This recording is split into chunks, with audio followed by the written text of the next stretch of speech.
لږ مو د خپلو لهجو سره لږ مو د خپلو لغاتونو کلمو سره ډېر پام کوو.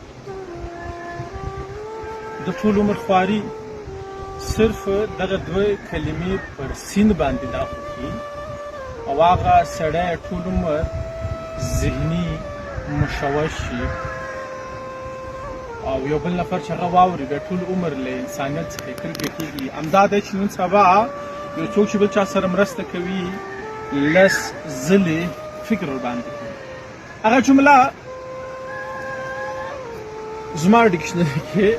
یا زما لپاره تر ټولو سخته ترینه جمله دا ده چې تا زما لپاره څه کړي دي. دغه جمله ده چې اکثره وخت یې کشران مشرانو ته بیانوي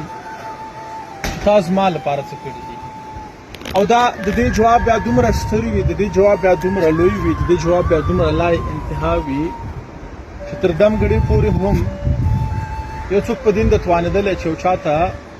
هغه ور حساب کړي چې هغه ته هغه څه کړي. خو مشر په غمجن سترګو او غمجن زړه باندې څه ته مې ورکوي چې ما هېڅ هم درته د نه مخکې چې خوله پرانیزي او خبره وکړي او چا ته یو څه ووایي څو ځله فکر وکړي چې د خولې پرهر او لغاتونه استعمال شوي هغه له مرمۍ څخه ډېر ژور ټپ په زړه باندې